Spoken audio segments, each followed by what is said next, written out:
Hello everyone, how are you all doing? Today we are back with the most interesting topic that has been piquing the interest of everybody in India and around the world. Trump's tug of war with tariffs featuring India.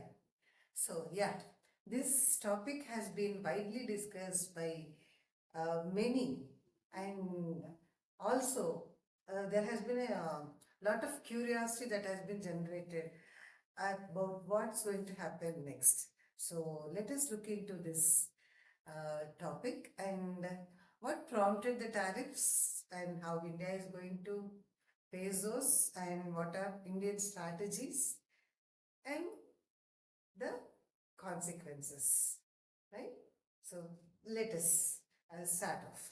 So on August 6th, 2025, Trump has imposed additional 25% tariffs in order to the already imposed 25% tariff, totally taking the tariffs to 50%, which is really huge when compared with other countries where Trump has imposed tariffs. So India is national top one.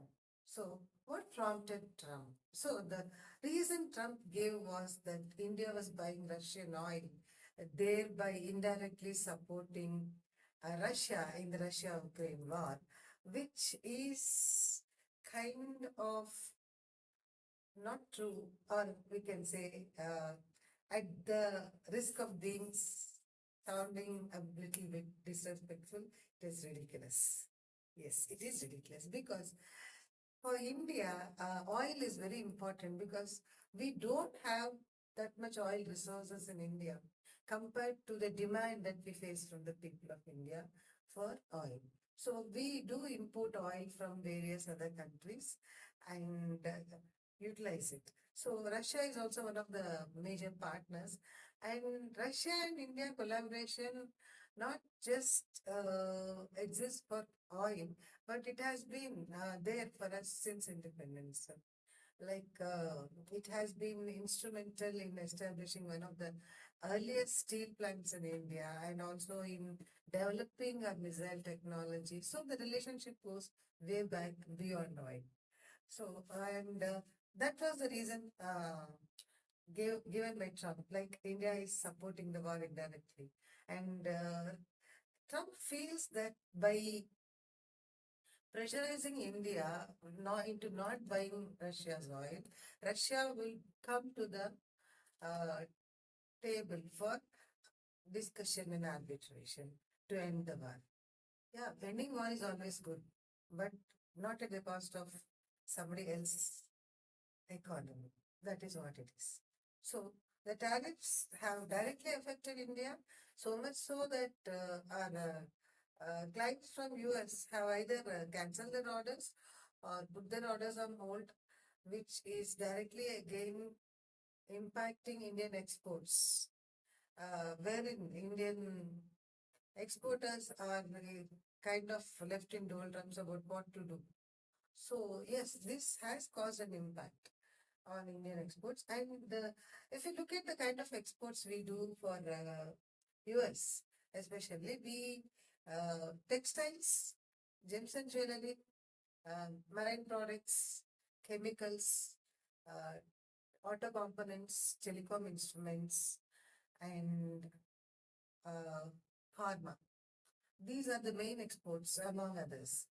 Okay, so these sectors are bound to get affected, yes, but this also opens up the market for other areas. Like once this, due to the tariffs, when the US markets are closed, India also explores new markets to market its products. And obviously, there is a huge market in Central Europe, Africa, and also South Asia.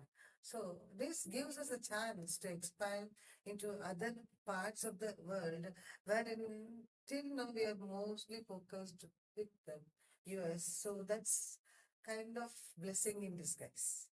So yeah, India is exploring that and definitely this is a bit difficult time, but we can overcome this because we have overcome so many things when things seemed impossible and things were really difficult, we came up with more strategic planning and proper implementation. And yes, so that is one thing. And what is the root cause of all these things? There is something that's being discussed in the word de-dollarization.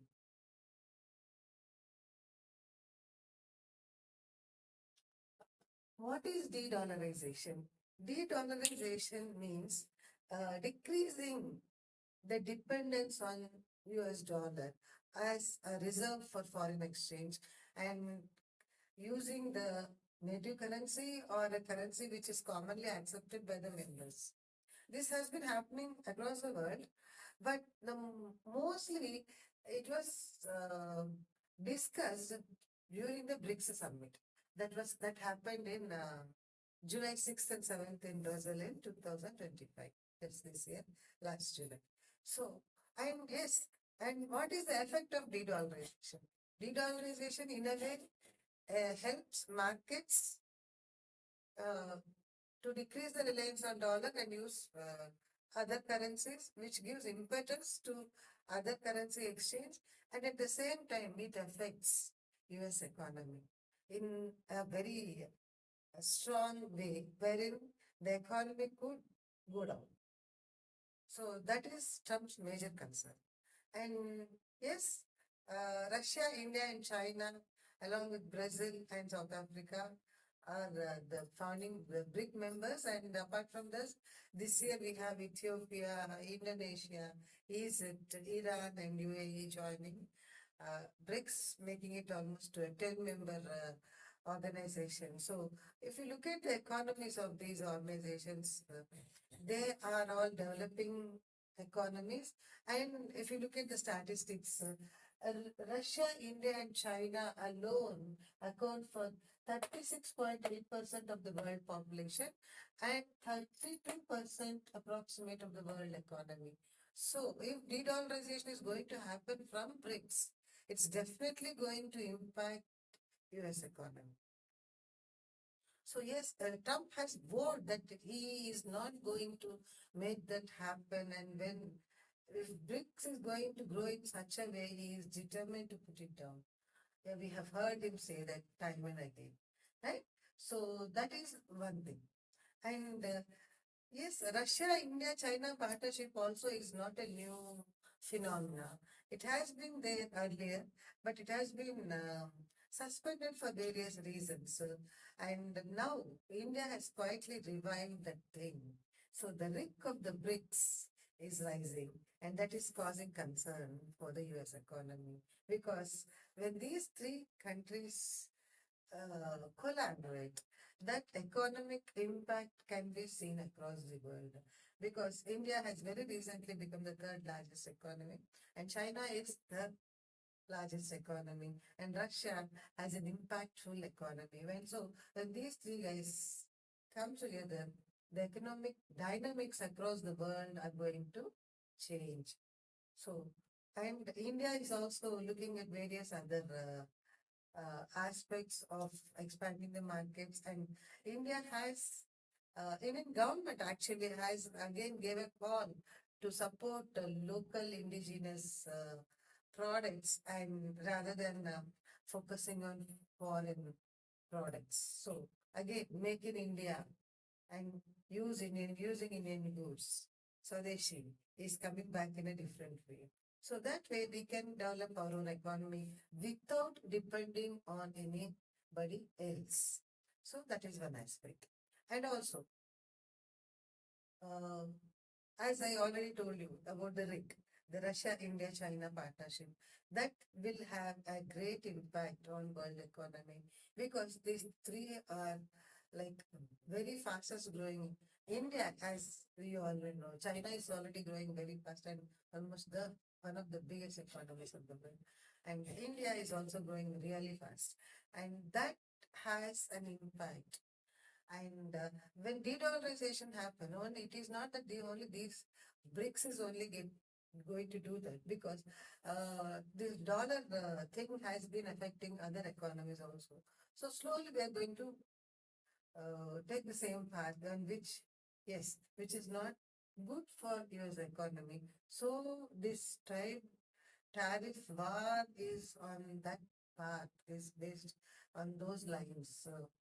So yeah, who is correct, who is wrong, we cannot judge, because for each and every country, their country's economy is really important to them. Their country's growth is really important, and so India's growth is important to us. US growth is important to US, and China's growth is important to China. So each country has to be a bit selfish here, and by partnering with China and Russia, uh, India is going to be like showing the world the power of Asia. So Asia is already having economies that are really very quickly growing, and some have become developed countries by themselves, and all these factors are impacting.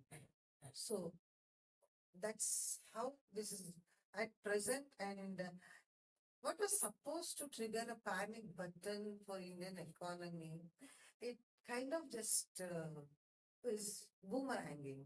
And so now we have to wait and see how Trump is going to respond, because Trump has time and again said that he is showing Russia-Ukraine war and India as Russia as perpetrator of the war and India is the supporter of war. India never supports any war. We all know that. We are very much interested in settling the disputes through dialogue, not through war. And yeah, and now they're kind of trying to do some proxy war through statements and stuff like that. Today we saw the Pakistan general stating that if there comes a situation where we have to we have to go down, we'll take half of the world with us. That's kind of insinuating, but India never responds to statements like that. And let us see what happens. And this is not sent from Pakistan soil, but this is sent from US soil. That is one difference. So, should we conclude that US is supporting such statements from Pakistan, or it was mere a coincidence that this guy has said something on those lines? We have to wait and see how Trump is going to deal for that, and how Trump he will, like whether he will try to bring down the tariffs or not. And he was very clear actually, saying that there will not be any trade discussions until the tariffs are sorted out. So that kind of clarity he has, but let us see how long he stays on those lines. So that's very important. So that's all for today. Please like, share, and subscribe to my channel. And please visit my channel for more content. Thank you.